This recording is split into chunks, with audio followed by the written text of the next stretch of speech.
And welcome back, everybody. We're chatting with Emily Torres of CatholicConverts.com and talking about pro-life apologetics. And so, the church's teaching in regards to abortion is clear. Catholics need to know what the church's teaching is and start living an integrated life, which is true not only with that, but many, many other issues too. And then there's the call to action, which is, I don't know, how can we facilitate that transition from knowing what the church teaches to actually putting it in action publicly?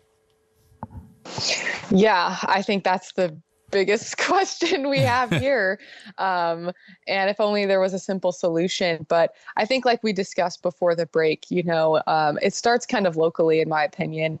I think that we have to get these conversations going, and the time where Catholics are gathered together the most and the most frequently, I guess, is at Mass. How could a priest mention abortion? I don't know. I don't know how that could be brought up unless the, readings for Mass were somehow relevant to the issue. But I do think that, even having parishes hosting guest speakers on the issue, right, to talk about abortion, or like you mentioned, forming a group in the parish for it, or just, something that helps women out, or, facilitates maybe some type of rosary prayer or something at a local abortion clinic if your parish is located near one. I think all of these kind of small acts can lead to conversations happening, and also just a sense of community that can be built, which, like you mentioned, is really needed when we live in a culture of death. Right.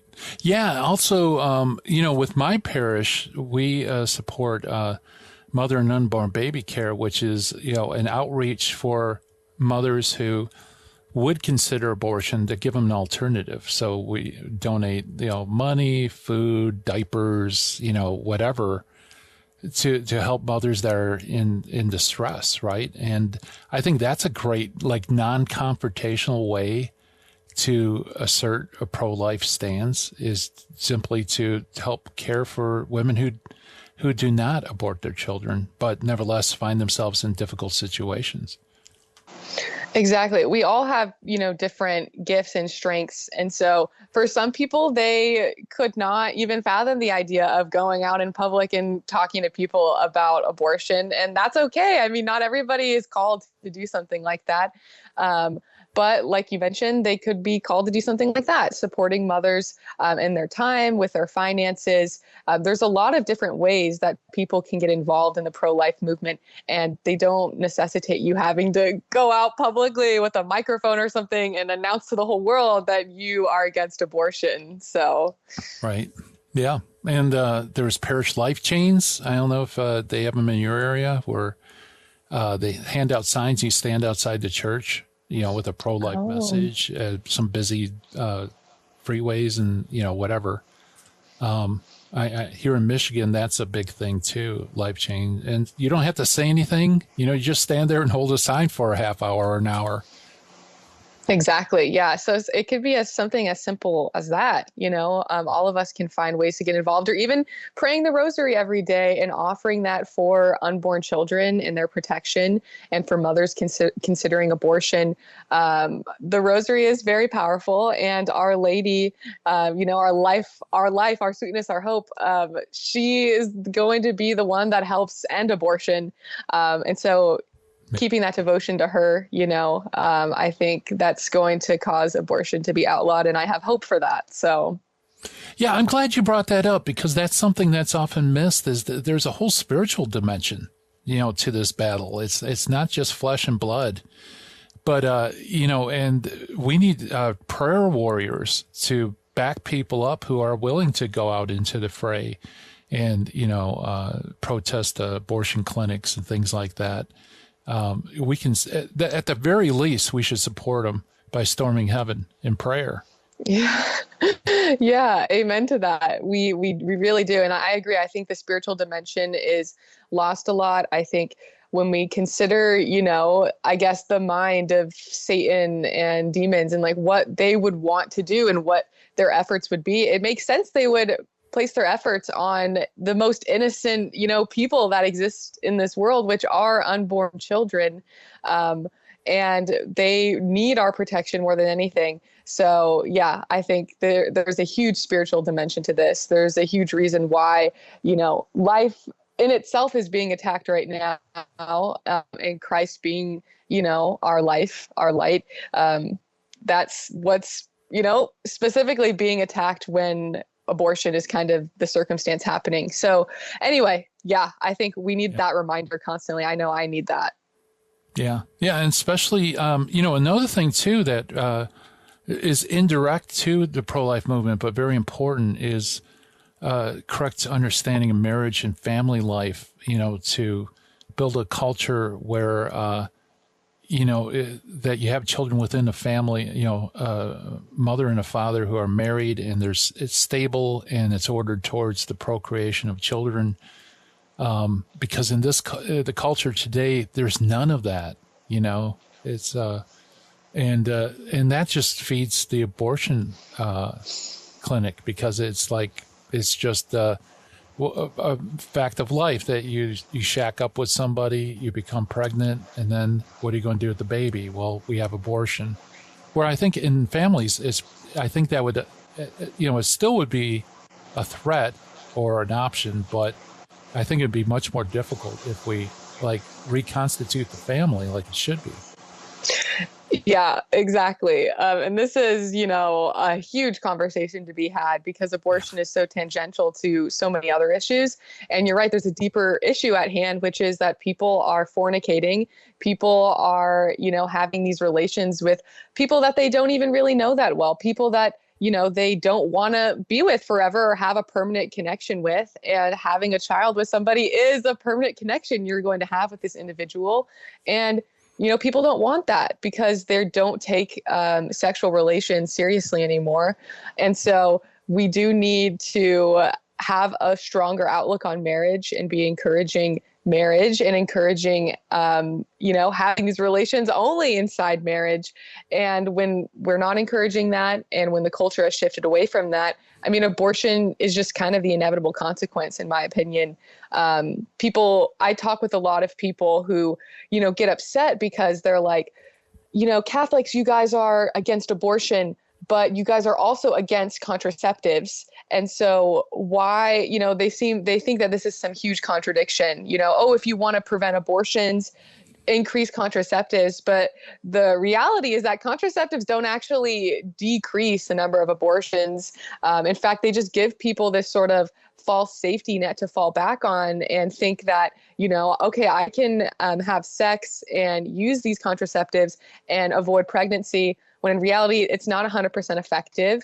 And so, it's just encouraging them to have more sexual relations and increasing their chances that they could get pregnant, rather than if these contraceptives weren't available, well, then maybe people would be a lot smarter and more prudent about these decisions they're making. And that would avoid pregnancy a lot better than what's going on right now. Yeah. Yeah. One of the slogans that's out there is, for personal autonomy, bodily autonomy. And the fact is, if we really were able to have total body, to be in charge of our own bodies, we'd never have abortion, because contraception would work and we'd be able to control our reproductive system, right? So the very fact abortion exists shows that we don't have this autonomy, right? And no one's autonomous, ultimately. Only God is. Yeah, exactly. We have a lot less control over our lives and over ourselves than we think we do. So, yeah, but I guess one thing, this is kind of shifting the conversation a little bit, but I wanted to ask you, maybe there's some listeners who might have the same question, kind of what we talked about earlier, which is like, what if their opinion is, okay, I am personally pro-life because I support, my church's stance on this issue. However, not everybody in this world and in this country specifically is Catholic and holds these same views. And so legally, I'm leaving that up in the air in regards to whether abortion should be outlawed or not. What would be your response to someone who thinks that way? Because I've encountered a lot of people who think that way. Turning the tables. All right. Yeah, I would say, what would you say to a person if they said, I am personally opposed to slavery, but I'm not going to pass any laws that tell people they can't have slaves? Like, I'm perfectly okay if my neighbors have slaves, but I'm personally against it. You'll think the person's nuts, or they aren't really against slavery, right? And I love making side issues or parallel issues, because sometimes it's a lot clearer when it comes to issues like slavery. Like, no, you would want to outlaw it. You want to abolish it. Well, it's like, well, if that's true with slavery, how is it that when it comes to ending the life of an innocent child, that we can, be personally against it, but not try to protect them, just like we protect potential slaves?